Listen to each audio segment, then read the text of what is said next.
TJ, everyone. This is his baby. Sean Patton, everybody. How about that?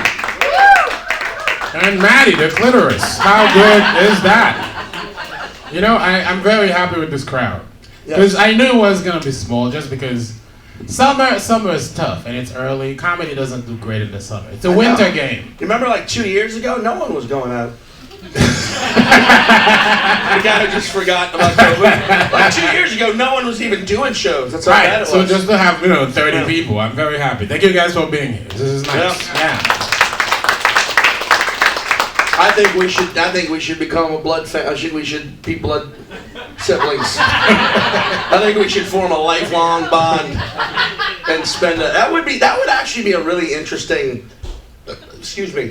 Are you okay now? That's when you know you're pudgy, when you burp after chugging water.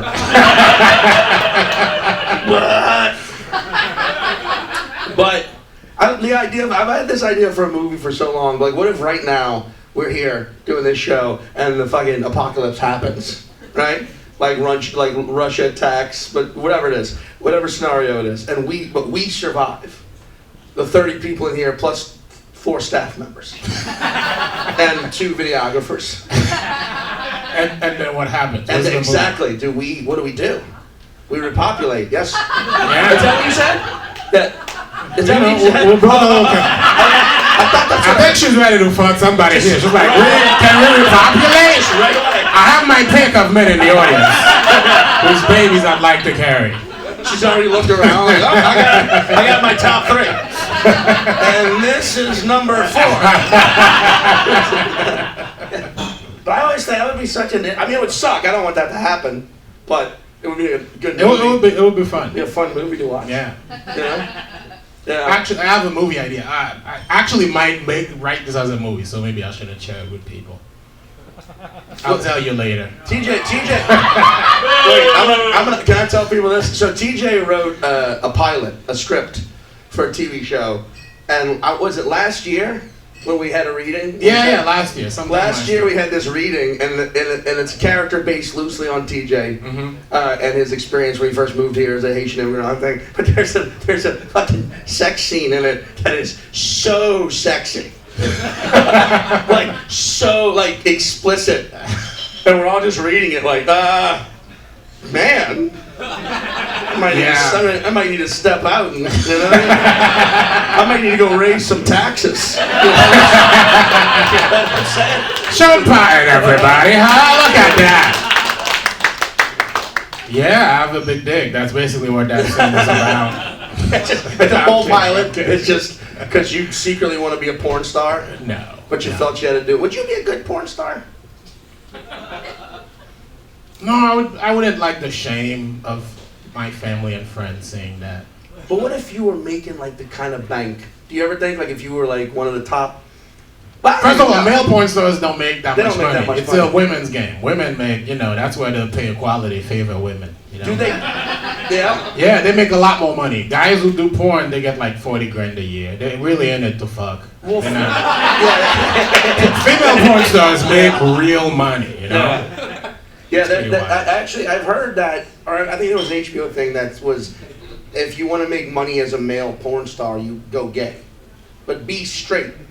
And do gay scenes. Yeah, I can see that. Because gay guys want to. Because there's that old adage that men are pigs, and we are. Yes. Right.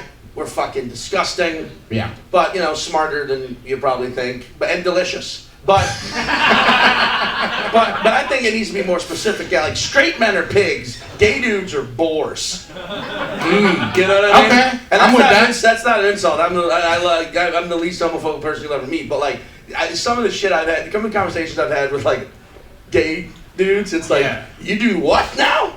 And it's because it's 2 guys. Yes. It's 2 disgusting animals going at one another. I was talking to Mateo, and I was asking him because you hear these things like gay guys, they just fuck without even knowing each other's names. And I asked him, is that true? And he said, yeah, that's actually what we do. Yeah, I respect that. They just because I think gay men are so much more fun than lesbians because they are men, you know? Men don't have to worry about getting pregnant. They just fuck each other and it's just, it's just like, it's insanity. Like, level of creepiness, just maximizing each other. It's fucking insane. Well, think about the concept of a glory hole. Just the idea. That is pretty crazy. The idea of like, hey, let's drill a hole in a bathroom stall. Yeah. And, if you put your dick in it. And see what happens. And just, maybe the guy on the other end's like, slurpity slurp. Oh. I mean, I'm guessing they put them mainly, I'm guessing they're mainly in gay bars or, I saw one at a truck stop, an undeniable, in a truck stop somewhere in Ohio. It was an undeniable, like, that is a glory hole. Yeah. Because not only had a hole been they're drilled, still around? They were kind of a thing of the 70s and 80s. Yeah, but it's like not only had the hole been drilled, but the edges had been smoothed. To make sure, you know what I mean? Yeah. Like, that is a glory hole, and it was pretty big. Like, it was like... I put... What would... I knew there was no one in the other stall. Like, I just have to know. Like, that's crazy. I had to know. What's the lesbian equivalent of a glory hole? What do you... Yeah, it's kind of, I don't... Like, mechanically, it doesn't work. A glory hatch. You can't put your pussy in a hole and see what happens. It would have to be like a bench type situation where women like you just had to wear a skirt with no underwear and just like, oh, I'm tired. I want to sit on this bench. And underneath it was just a compartment where there was another woman. It was like I just love the sound. Is this your sound for eating pussy? Also, if you caught this and made it a meme or a boomerang, people would be like, he's giving praise to Jesus. I'm the lesbian in the compartment. Bursting away.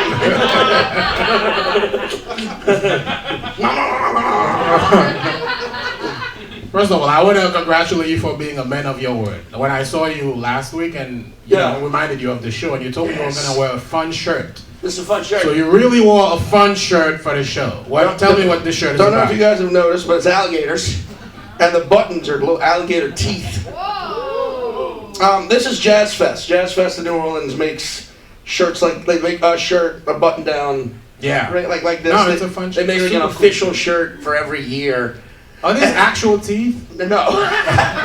That would be. I would never. It would make a very expensive shirt. I would only wear this shirt. Yeah, that would be cool. Like, I would go to the airport, like, do I have to check my teeth? Do I need to check my alligator teeth now? I want them to make a human, just with a bunch of human faces, and make the buttons look like human teeth. Well, no, but they make an official shirt every year, and my dad has one in each size from like 79. Really? Yeah, my dad's a caterer, so he has like a food booth. Oh, that's right. At the Jazz Fest, and they're very popular dish called the crawfish sack. It paid for all of us to be alive throughout my youth. But he's been there, since the late 70s. So he's got one in each size from every year. And last summer, I just raided his closet. I was like, "Can I just take?" He's like, "Yeah, go for it. Fuck it, go for it." So this one was like, definitely. I mean, you can still order this online, but this fucker's from like 88, I think. Yeah. It's seen some... Sean's family makes great food. I went to New Orleans back in November for your taping. That was February. Fuck. Forgot all concept of time. Yeah, we went there and it was super fun. The food was delicious. And what a fun town. Yeah, man, New Orleans is... It was raining when I was there, so I'd like to go back when I can just do things. Y'all got like the standard Louisiana weather, though. Yeah. Where it was like, oh, it's going to storm all night and then be sunny, give you hope. It's going to give you hope for the first part of the next day, and then out of nowhere, it's like, fuck you, rain again, and it's very much like Seattle. Like, Seattle gets all the props for being like the rainiest city. I think it is, but New Orleans can't be far behind it. Yeah. It's also like... but I love that shit. Like, I love cloudy, rainy days. I love them. Do you? I love them. Why? I'm a pluviophile. Oh, look at you and your big words. Somebody who loves the rain? Yeah, pretty much. Like, I just love that shit. Something about rain, but like that peaceful rain. When it's just raining. There's no wind, there's no flooding. There's just the rain pouring and like just a little subtle thunder in the background. It like We're talking about the kind of rain where you just want to stay home and fuck all the. Yeah, I know that one. Okay, I agree. You know, I just agree. stay home and do your taxes. I guess, but just I don't know, something about that. It's like look, the Earth's not dead. Yeah, You know, we haven't killed it fair. yet. It's replenishing itself, and also it's I don't know, man. It's fucking beautiful to me. I like walking. That's why I love living here. When it rains, I'll walk around in the rain. No umbrella, no nothing. I Just when I get wet. I just put on shit where I'm like, I know I can. I won't take my phone with me. I'll take keys, no wallet. I'm just like, I just want to get fucking walk in the rain. Shit's awesome. I like that. I know. I probably look like a lunatic. Yeah, I wouldn't do it, but I like it. I support it. Well, I used to have long hair, and any fat guy you see with long hair is dying for the moment to get it wet, so it can hang in his face. Because any pudgy guy with long hair grows it out to be like, look, I'm sexy too. Forget about this. Just look at this. It's me and Brad Pitt. You know? Did people treat you differently when you had long hair versus now? I do kind of remember vaguely when you had long hair. I was doing a man bun before people called it a man bun. I don't know why I'm proud of that.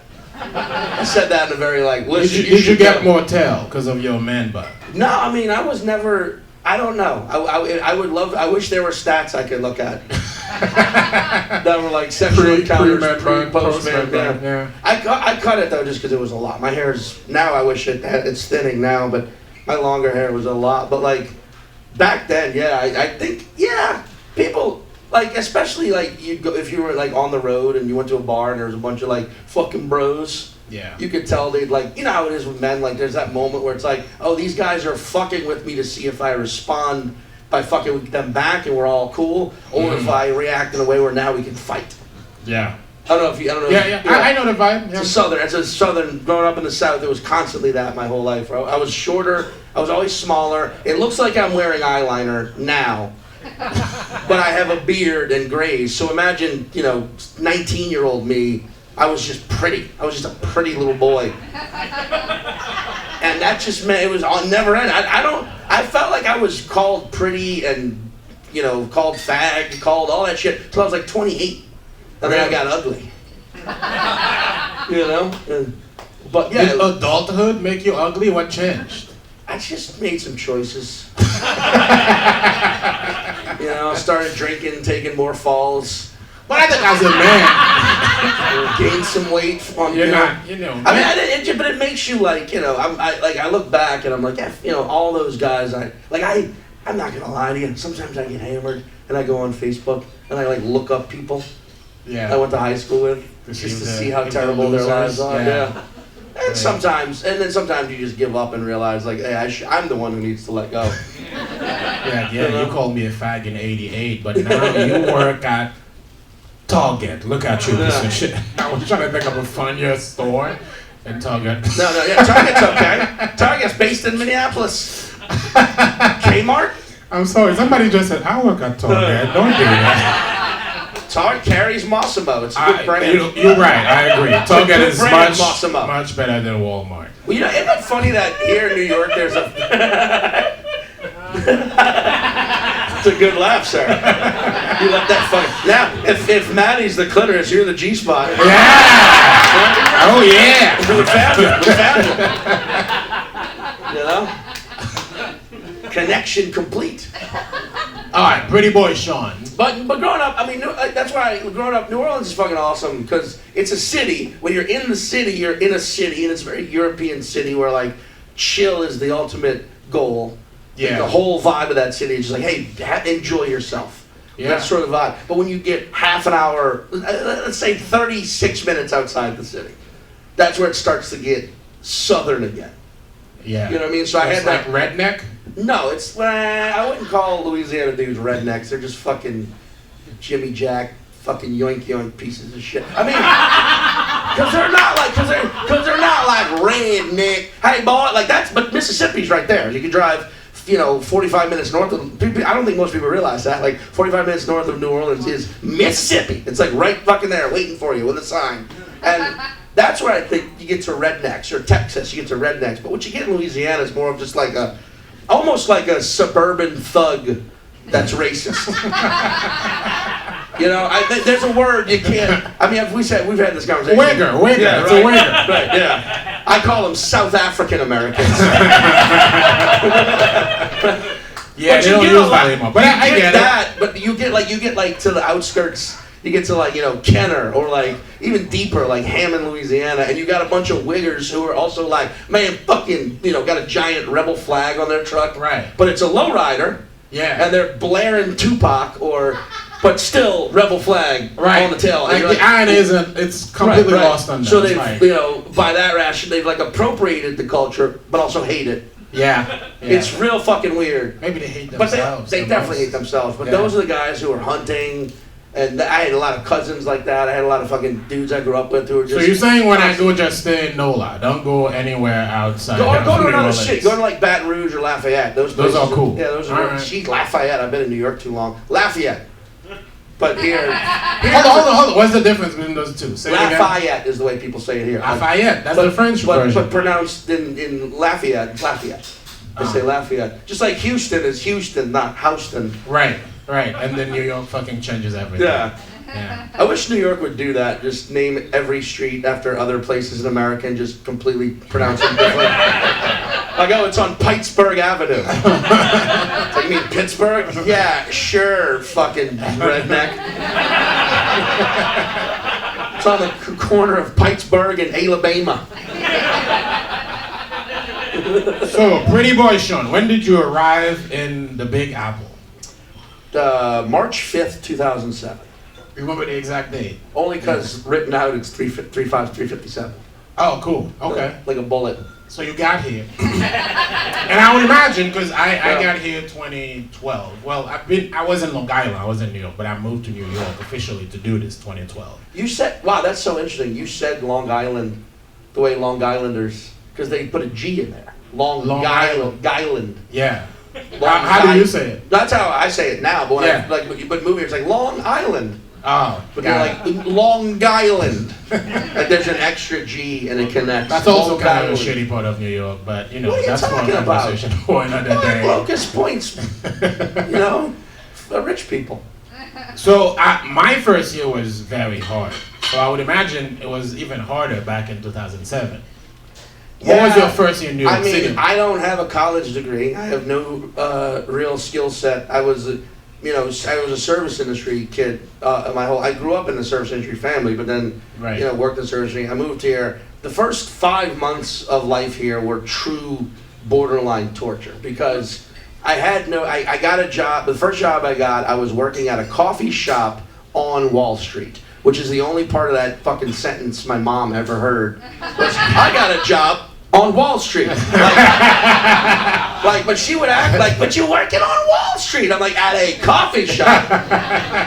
And it wasn't really even technically, the address was on Wall Street, but it was, you know how Wall Street, if you don't know, it just kind of like T-bones into another street at some point. Yes. That's where the coffee shop actually was, by that big-ass church. But the address was still Wall Street. But it was a coffee shop, so I had to be there every morning at 5:30 a.m.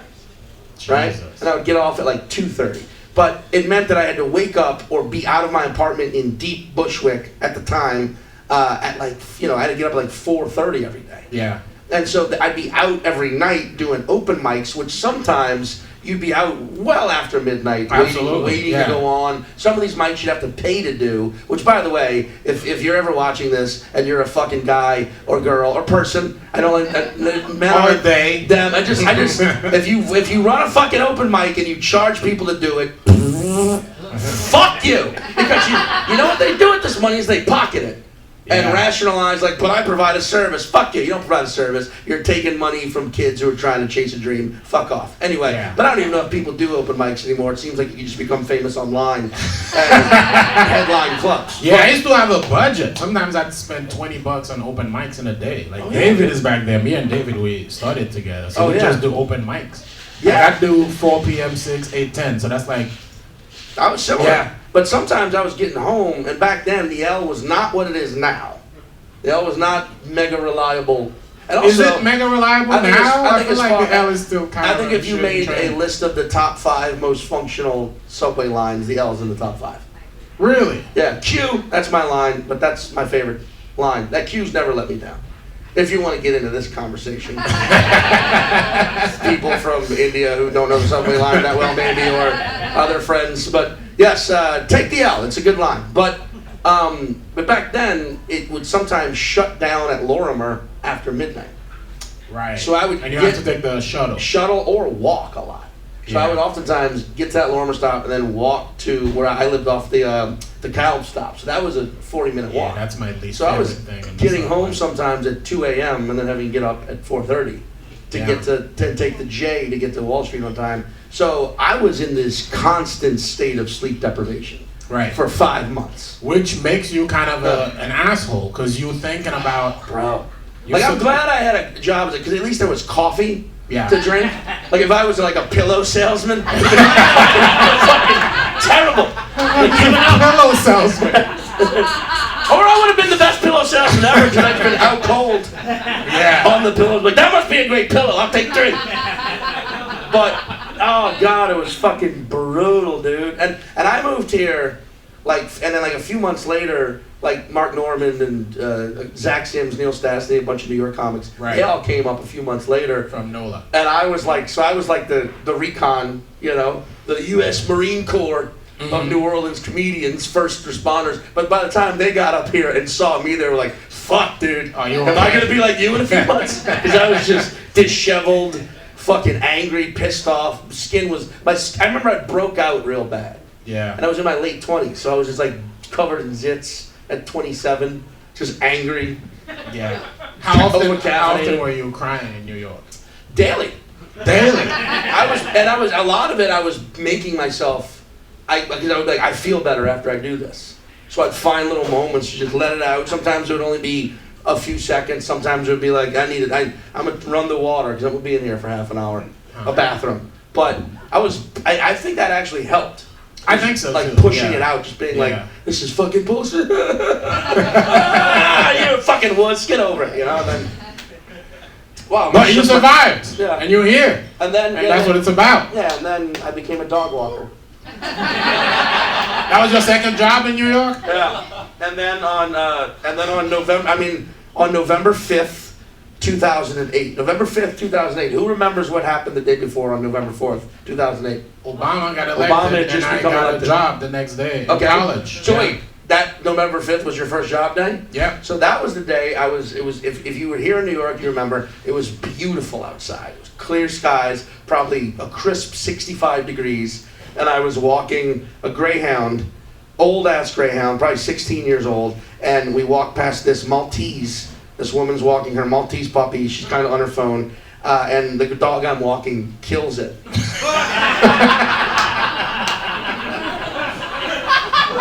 I did not expect the story to take this murderous turn. It was the most fucking insane moment because truly a dog-eat-dog world. Well, God damn. It was like symbolism. But I remember because like this dog, this Greyhound was like old and had like a gimpy paw. They'd rescued it from the racing circuit. Yeah. And it was like one of its eyes was really bad, so it couldn't see. And this little puppy was just like jumping up on it and like, And I remember the woman had like a retractable leash. You know what I'm talking about? Right. So she kind of kept walking, but had let and this dog was so small, it kind of had to like fight the strength of the leash. Yeah.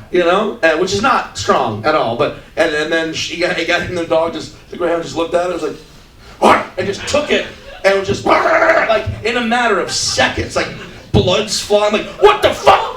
And I'm like, I have the dog I have its jaws. I'm trying to pry it open. Yeah. But I felt the dog's jaw lock, which is there's nothing you can do. And luckily, Greyhounds are pretty strong. And I always say this. There was a construction worker who saved the day. This happened in Soho on Broome Street, also, by the way. And this construction worker, there was no construction site around. He was an angel. Like, he just appeared, like, from another dimension or another reality. Like, oh, fuck, I gotta go stop this. And he with his hard hat, started slapping the Greyhound on the ass. Right. Till it finally yelped and then dropped this dead. Right. I mean, dead. But because the leash just started going zzz, like,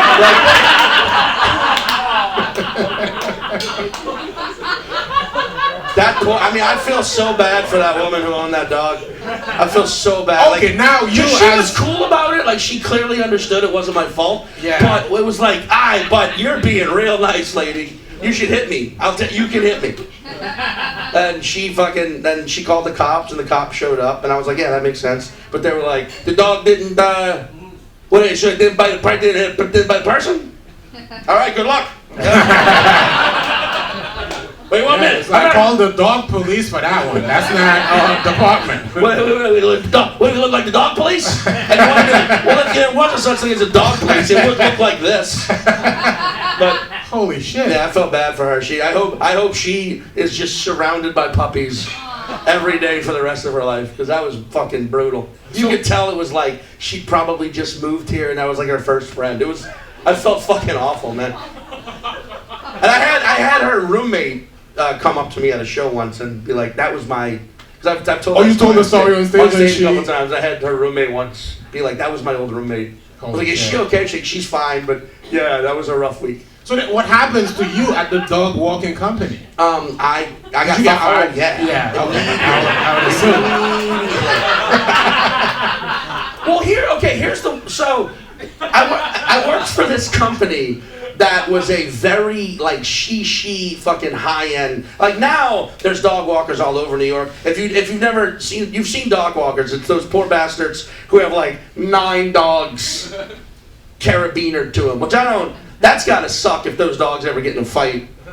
You know, because that could happen. Then it's like, trying to break up a dog fight you're connected to. But I worked for this very high-end company, so I only had to walk one owner at a time.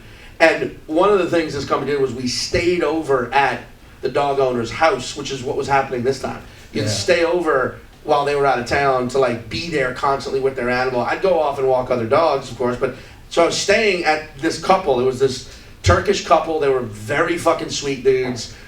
This was probably the 5th or 6th times I'd stayed over. They always tipped well. One time, I show up to sit the dog for the weekend, and one of the guys is like, hey, we have a cleaning service coming tomorrow. Can you just be here when they're here? And I was like, yeah, of course. And I remember in my head being like, but you're wealthy gay dudes. This place is spotless already. The fuck do you need it? All right, whatever. But lo and behold, I'm there, and these two, like, cleaning service ladies come in and they're being like, we're gonna clean now, and I'm like, yeah, go to it. And they're not really doing shit. They're wiping here, refolding one towel over and over again. You gotta earn the money somehow. But then like an hour or so goes by and they're like, hey, we're almost done cleaning. And I was like, yeah, okay. And I was like kind of on my computer. And then they left. And then a couple days passed, the couple comes back and they're like, right away he's like, how was the cleaning service? I was like, they actually didn't do anything. He's like, but how were they? And I was like, they didn't do it. They like, look, you tell me they didn't do anything. And he's like, Sean, how were they? I'm like, they were sex workers. He'd hired 2 sex workers as cleaning services to please me. That was your tip? That was a tip for that year. And I'm just so fucking dense I didn't pick up on it at all. And I remember being like, they were hot as fuck. I was definitely banged both of them. In fact, I can tell you for sure, that night, I lowered my taxes while thinking about that. For sure. Which is such a dumb twist, because I could have. And then a year later, not even a year, like fucking, no, yeah, because it was, yes, like almost a year later, I'm an accomplice to their dog's murdering of another dog. I hope they're okay too. I know the dog actually lived. They didn't have to put it down or anything, but yeah, that's fucking wild. And then eventually another year went by of working other odd. I was a personal assistant for a while. I served subpoenas for this woman. You ever done that? That shit's weird. It just has to make contact with the person. Yeah. That's all it is. Just like, you've been served. As long as it touches them. Is that the requirement? It has to touch them. I had to do it twice. That's so stupid. It was bad. And then eventually, fucking started making money doing comedy and never looked back, and it was awesome. My last job ever was subtitling movies, but not writing the subtitles, manning the giant laser that burnt the subtitles onto the actual film reels. Yeah, and I had to watch a lot of foreign foreign films by myself because that was an overnight. That was an overnight job. So I would do open mics, and I'd have to be in there by 1 a.m. I was in there from 1 a.m. till 7 a.m. Yeah. So I'd sleep all day, get up, do open mics, do shows, and then by then I was doing mainly book shows at bars and whatnot, which is, thankfully. Nah, you're good. You're good. I don't. You're good. But then like a lot of those movies were like Korean horror films, which are fucking terrifying. We know nothing about horror films, dude. I'd have to watch these to make sure the subtitles lined up alone in an office in Manhattan, like, Jesus Christ. I'm fucking scared. I'm so scared.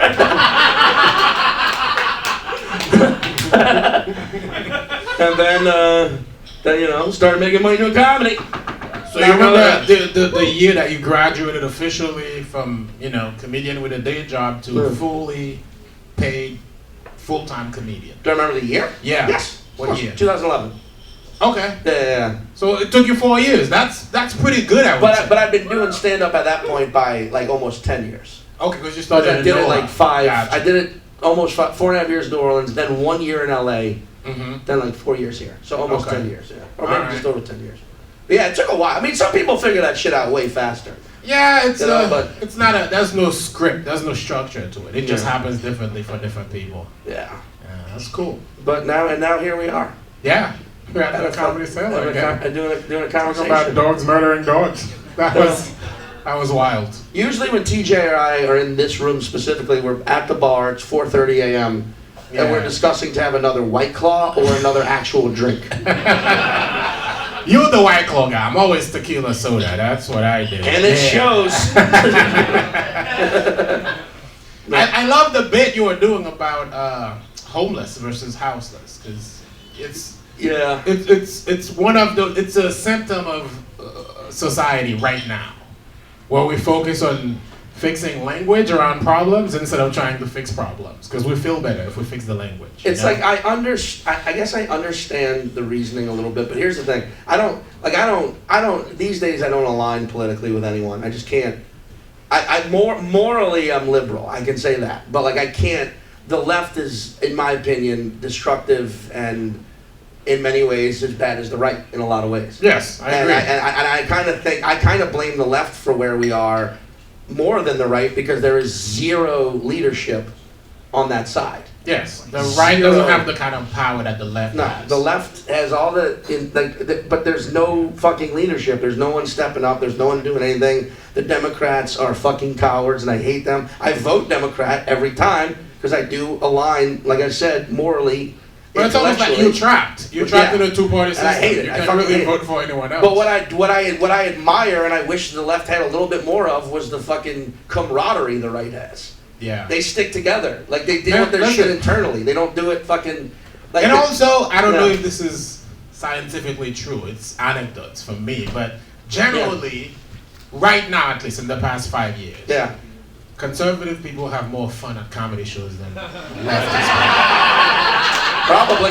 Yeah. Probably. Yeah, they're just happy to just have a good time. But the left, they're like, I gotta run this joke by the HR department in my head to see if every part of it aligns with those values that I hold. And it's not, but I also don't believe a lot of the people who think that way actually feel that way. No, they don't. They're just playing a character. They're worried about the optics of it. Yeah. There's more concern, like, what will others think if they don't think I think this way? They want to seem like good people. Like, that's bullshit. Like, like, I don't give conservatives, I'm not anti-conservative. Like, I think there's some shit conservatives do right. I think conservative party always has to exist. I'm not even anti-Republican. I'm anti-GOP. Right? And they're like, what's the difference between? Because that is a sect of Republican that is like hard right wing. Right. Okay. And it's the gateway to right wing politics, right? Mm-hmm. And I don't think there's any fucking reason it should exist at all. I think it breeds ignorance, stupidity, bigotry, small mind. And if you're side with them, I'm sorry, but this is how I feel. But I think there's elements of the left, though, that keep it alive. I don't think they would survive on their own. I think the mistakes and some of the fucking just cowardice of the left keeps it going. Like, I blame intellectuals for where we are now, because for years, intellectuals made people who weren't on their level feel stupid. Yes. Instead of trying to explain and using their intelligence as a gift and a privilege, they would instead be like, oh, really? You don't read David Foster Wallace? Like, no! Some people don't have time to read a fucking 600-page book about nothing. You know what I mean? Like, but they did that for decades, made people feel stupid for not going to Wesleyan, for not having a degree from Vassar, for not reading Kurt Vonnegut. I love Kurt Vonnegut, and I think he would be pissed too. But like, they made people feel stupid, so now stupidity is empowered. Yeah. It's happening in every fucking medium, from and television if you're an to intellectual, comedy. your job is to make To raise the bar. complicated subjects. You should be able to explain them to the average person. Exactly. If you're not, then you're not good at your job. Right. Like, but Making people feel stupid could never lead to anything good, especially in a country where people are supposed to vote, you know?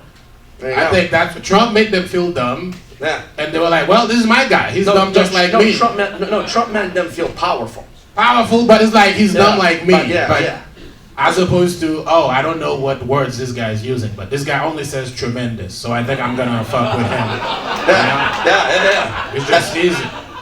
That's a tremendous word. What do you think about the word tremendous? Oh, it's tremendous. You can only use one. Yeah, there's a big, I don't know if you feel it, but I feel like there's an anti-intellectual movement. Yes, which is as a whole. Part of it is the fault of intellectual. It's the fault of it. 100% the fault of intellect. Yeah. I think they made people feel too stupid for too long, and if someone keeps telling you you're an idiot for not doing very specific things, you're eventually going to be like, well, fuck you. Yeah. I'm human. Yeah. That hurts. I want to go another way. But also the problem about intellectuals is they never pay a price for when they're wrong.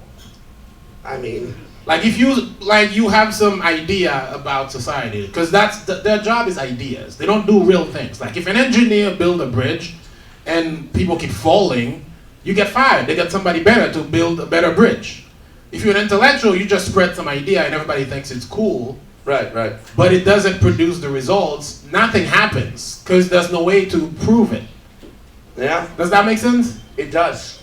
And those people, because they go to Harvard or Yale or whatever, they feel like they're better than everybody. So if the idea is wrong, they don't agree that the idea is wrong. They just said the world is not applying the idea right.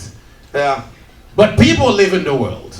So the average person doesn't give a fuck about ideas. The average person wants to live life, feed their family, and have a fucking sandwich. That's all they want to do.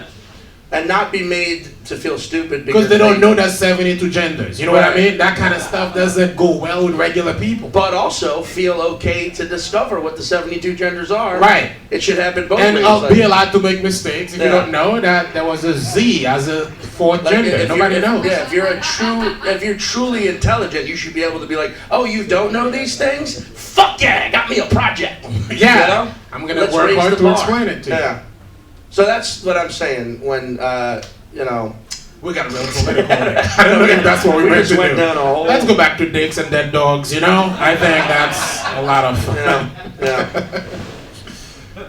Yeah. So you in New York doing your thing. Yeah. And how long before you got into the Comedy Cellar?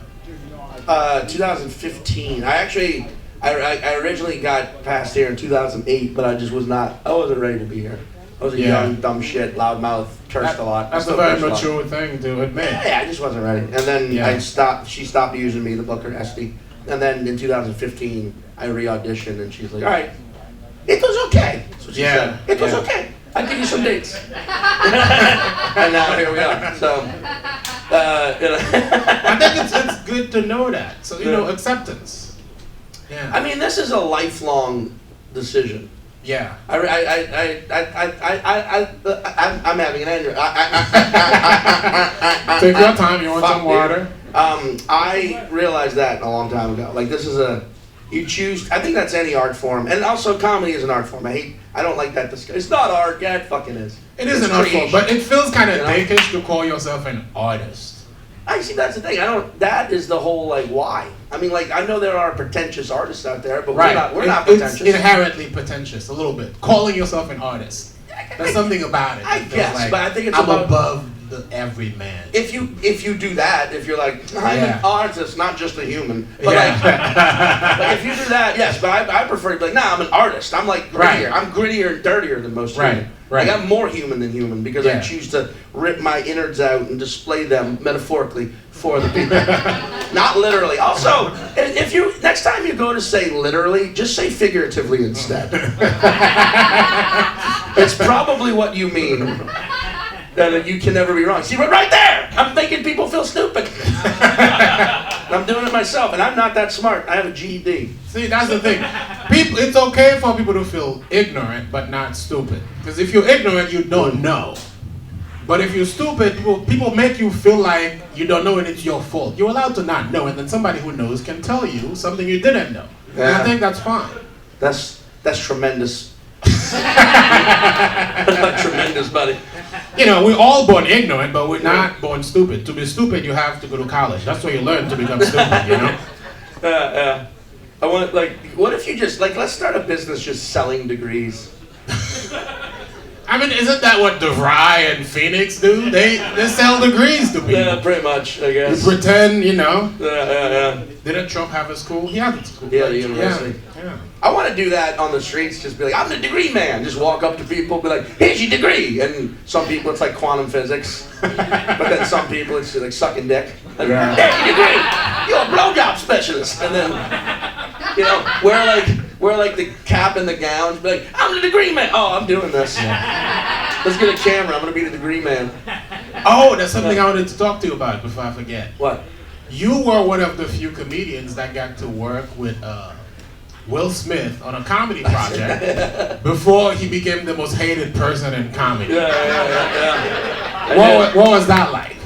It was very interesting because he was such a nice, friendly guy who was like, this guy's got zero skeletons in his closet, obviously. He's one of the few. And then a year and a half later, he does the most immature fucking thing possible live on television. You got paid at least, I would hope. We all got paid. It was a good experience. It's on the Roku channel if you want to watch it. It's called This Joker. And it's where myself and 20 other comedians went and hung out with Will Smith for 4 days in Vegas. And we filmed it, us just being around Vegas with him. And then we all did a show that filmed and he watched, and it was good. But this is how famous Will Smith is. He has an assistant whose sole fucking job is to be around him in public, and when he sees people noticing it's Will Smith, his job is to go up to them and say, hey, that's not actually Will Smith, that's a Will Smith impersonator. I know, he's good, he's real good. If you want to take pictures with him, he will. And 9 times out of 9, people are like, oh yeah, that's not him. Yeah, no, it's fine. That's how famous. He's so famous, he has someone on the payroll to psychologically trick people out of realizing it's actually him. Yeah. That dude was really cool. Yeah. That dude was cooler than Will Smith himself. Yeah. I mean, I don't know, he might have psychologically tricked me into thinking. That's kind of a fun job to have. Yeah. But Will Smith, up close, dude, it's hard to tell. He's built like a fucking Adonis, you know? Right. He's the ultimate movie star. Me standing, I'm built like an orthodontist. But he's it was interesting, man, being in Vegas with him too, because you got access to everything. Yeah. That shit was crazy. Just like walking in places, like, oh please, Mr. Smith. And at the end of the shoot, we're wrapping it up on the fucking rooftop of the Bellagio or so. I was drunk too. We were drinking, don't know. And there's 20 of us, and he gives us all a $500 chip, right? And he's like, hey, this one's on me. Get down there, play some games, have fun. And all of us went immediately to the cashier. Fuck that. Every single one of us. Just like, that was my gamble. I got 500. Thank you. And then we went and got hammered. Did he try to do stand-up in the show? No, he said the reason the show exists is because he tried it before and it was the one thing he wasn't good at and terrified to ever do it. So he has an appreciation. He does appreciate it. I don't know. It makes me realize why he slapped. Why did he slap one of the best? One of our best fucking comedians. I love it so much. I want to hit one of the top 3. That's our good piece of shit. Crazy. That was Yeah. Did that make you angry? It made me angry a little bit. It made me angry because the fact that it happened and then he wasn't immediately removed and the Oscar given to someone else. Yeah. You can't reward. I think at first I'll give the room a little bit of the benefit of the doubt because for the first 15 seconds it seemed like it was staged. And the rest of them didn't know how to process it. But clearly, when he started yelling at Chris Rock, that's not staged. Clearly, nobody writes that to be on TV. So then they should have done something about it. It was also when he got up there and started talking about all that, like the devil tests you. When this is why religion bothers me.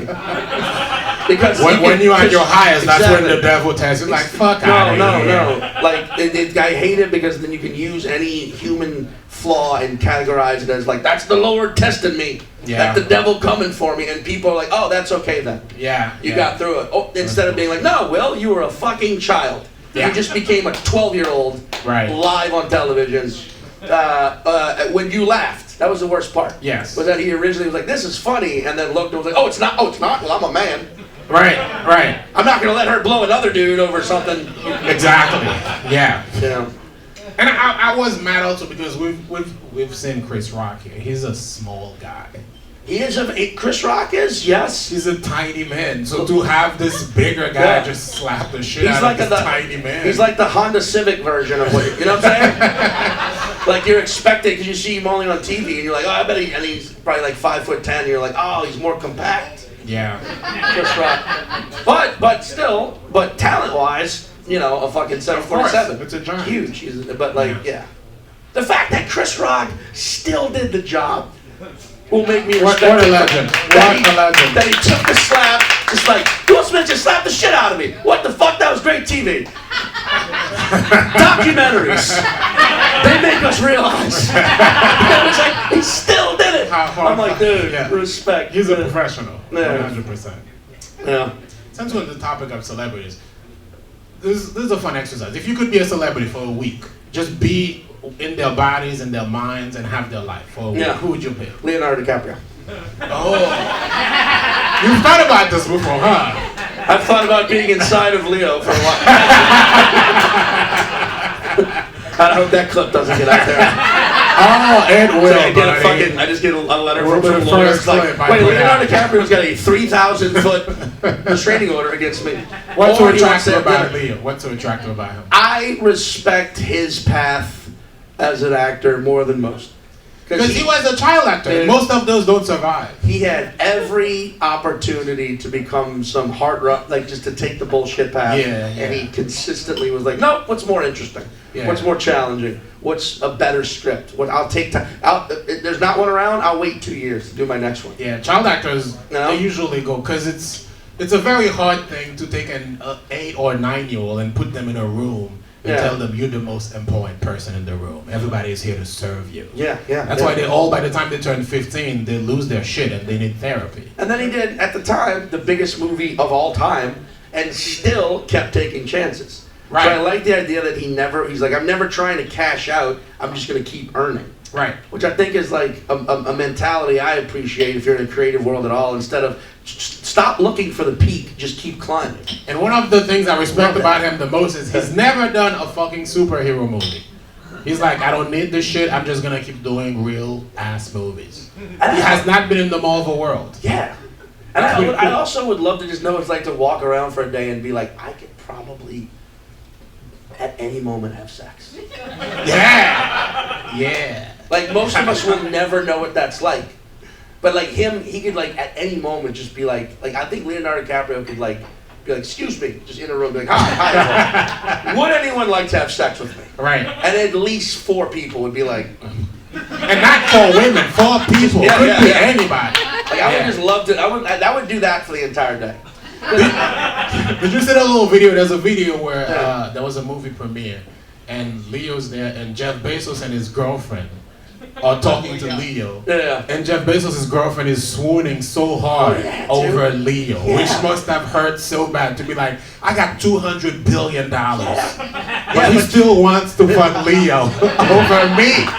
Like she's like, yeah, you got $200 billion, but I didn't jam my fucking clam to you for my entire teen existence. Yeah, it's nice. Like that guy, and that guy, and also he seems like he's like a pretty chill guy. I don't know, I mean, but you never know with celebrities. He might decapitate a baby seal every other day and drink the spinal fluid for all we know. We don't know. I've heard that he likes them young, but not like creepily young. He's like between 20 and 25. He doesn't like anybody older than that. Oh, really? Yeah, that's a thing that's out there. Wait, what did you say? The seals or the women? This guy came out of here with punchlines and everything. It's like, I've been sitting on that one for a minute. Can't wait till they bring up Leo. I would love if you actually were playing a game with your friends where you all wrote a line that you had to say out loud during this, and yours just happened to be the seals or the women. We're like, when am I ever gonna get to say that? And we just stumbled right into the perfect setup. But that's what we do as artists. Yes, we are artists. We raise the creative bar. Oh, Leo. So Leo for a week. I'm cool with that. For a week? I thought it was for a day. No, for a week. Oh, I'd get some shit done, dude. Oh, bro, I'd buy an island. I'd give it to you. Like, I bought TJ an island, you know? Which island? Where would you want an island? There's my counter. Where would you, if you could have an island anywhere in the world, if I were God and I could create an island for you? Polynesian island. Polynesian? Around that, what is Tahiti. You like it out there? Yeah, the Maldives. All right. Yeah. Done. All right. You realize most of America didn't know what the Maldives were until Instagram butt models existed and started. Sometimes I get mad at Americans for being kind of stupid about the rest of the world, but I also get it. It's because, like, Americans are taught about America. Like, this is the greatest country in the world. Fuck everybody else. You don't need to know anything. Yeah. Like, I saw a clip the other day with this guy. He's a comic. I won't tell his name. We'll talk about it after. But he was saying, like, some guy was saying, sometimes I talk about Africa like it's a country. And the guy was like, but Africa is a country. And it's like, no, it's not a country, it's a continent. It's like, no, it's like America. I'm an American, but I'm from Denver. Oh. Like, he's doubling down on thinking that Africa is like, it's a country. Come on. Egyptians are like me from Denver. It's the same thing. The first time I ever left the continent was to go to Australia, 2011, and I loved it. Melbourne, one of the dopest cities I've ever been to. Yeah, we got a few here. Aussies, yeah. But from Melbourne though? But no. No. I like the way Aussies say no. Sydney? Close. Off the coast. Brisbane? Brisbane? Yeah, dude. Brisbane's like their Mississippi. Do not be proud of that. I had a great time in Brisbane. I went to a death metal botanical bar. Do you know what I'm talking? Do you know this place? I can't remember what it was called. It was, you walked in and there were just like vines and flowers and all the drinks were herbal themed and it smelled of the rainforest. But on the backstage was a death metal band. And they're like, oh, nice, we have every night. And I was like, this is fucking amazing. But I love Australia. I had a lot of fun there. But the first time I went, I was at a bar with this Canadian comedian. And I got up to go to the bathroom. And when I was coming back, he was talking to the bartender. And the bartender was like, oh, you both Americans? And he goes, oh, God, no. And I remember just being like, fuck, should I? Yeah. What do I do? Should I be like, well, I am? You know, like, you stand up for the Star Spangled Banner? But yeah, like it's weird. Traveling as it's very interesting traveling abroad as an American because you always get the like. I do like Australians. I've never been to Australia. I want to go. I'm trying to do that festival next year. Australia's fantastic. Yeah, Australians are cool. I like it. I'm not just saying that because you three are up here. Australians are my third favorite white people. All right. Mine too. Yeah.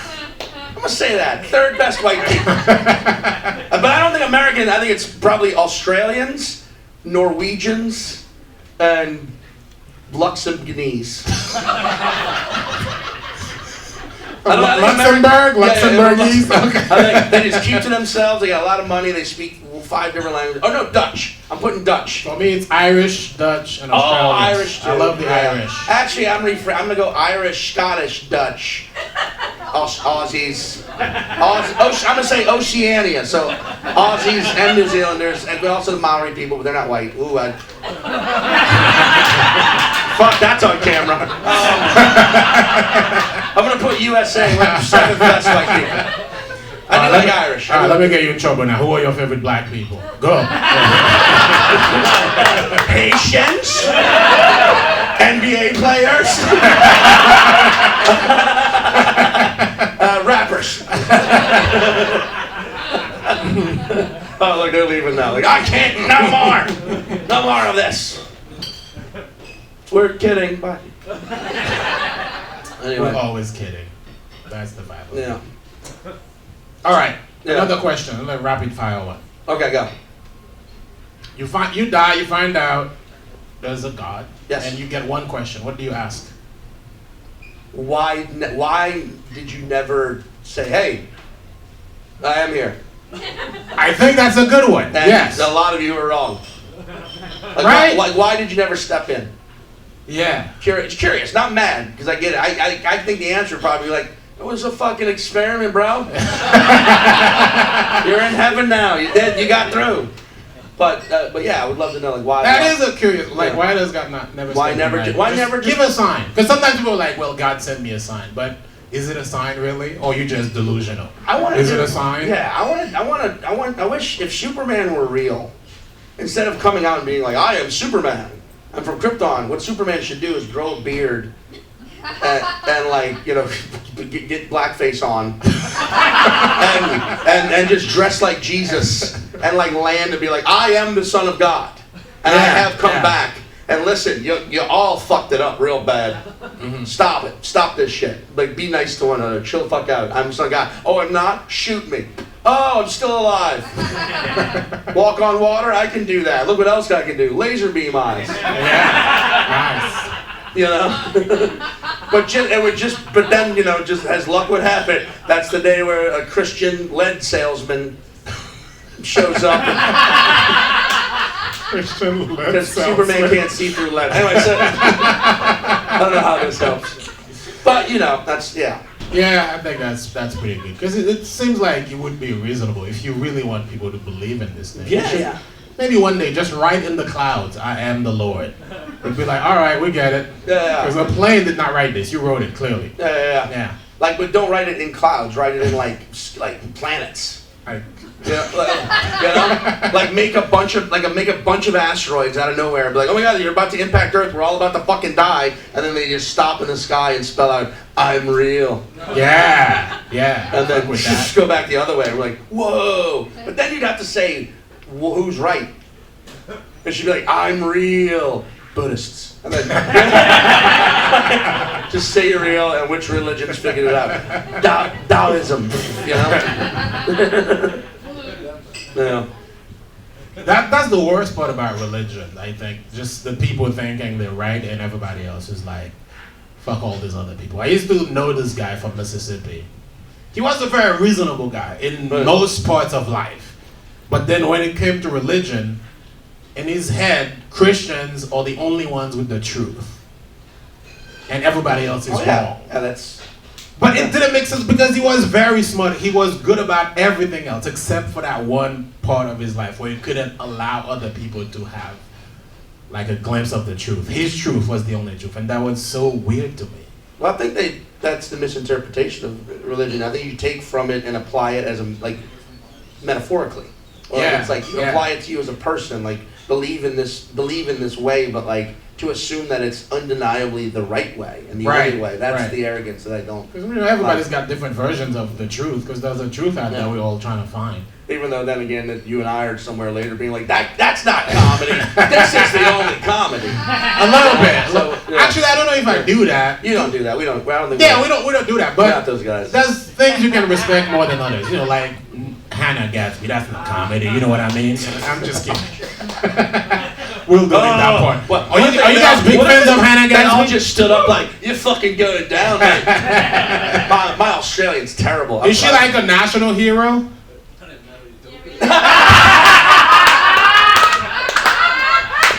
Jesus. Oh, that is such vindication. Australians don't even fucking know. My shirt just been unbuttoned this whole time? Oh, what? They've been enjoying it. You know, it's all right. There you go. Man, got to see a little undershirt. I would love it if they just fucking... If you said, you're like, Hannah Gatsby, and then all of a sudden some boomerangs. Where the fuck did that come from?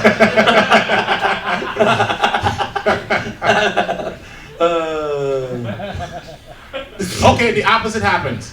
You die, you find out there's nothing, and you have one life, there's no reincarnation, nothing. Do you have any regrets, or are you proud with the life But you if lived? I die and I'm still able to find out there's nothing, Right. this means I am God.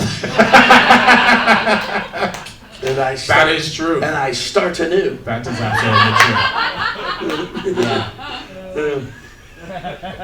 We have to leave soon. Do you have any topics you want to uncover before we get out of here? This was a lot of fun No, to I think and for the crowd. I think. we have been up here for 1 hour and 10 minutes. That's beautiful. We did it. I think we covered Yeah. some damn good topics. All these people stayed. Some people left, and here's the unfortunate part. Look under your seats. There's a $100 bill. No, I wish.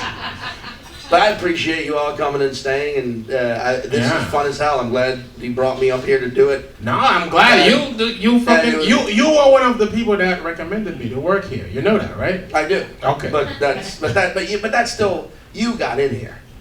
Yes, but you still did the recommendations, and you Haitian were tenacity. somebody who was you believed enough in me to be like, hey man, Yeah. I'll stand behind you. Imagine if I bummed and Esty was like, Sean, you cannot work here anymore because the guy you recommended sucked. That's the risk. But I also, I had, by that point, I knew. Like, you were always a funny guy. I used to, when you had a shaved head, we talked about this before, we used to have a podcast. TJ used to have a shaved head. Yeah. And you had such of a scowl. Like, it felt like you were always like, a shaved head, but now that you have hair, so much friendlier. Bro, my girlfriend saw a picture of me with a shaved head the other day. She said I looked ugly. Damn! No, he was definitely still handsome. Right? Definitely still had that good That called for a breakup, right? Yeah. How dare you? Still had that good jawline, those good lips. TJ's got good lips. You got a good mouth. I wanted to tell you this publicly for a while. Am I number 2 after Leo in terms of men you would fuck? I would take that. I would. If I were gonna fuck you, I would want to do it as Leonardo. You know. Ladies and gentlemen, Sean Patton. How much fun? TJ.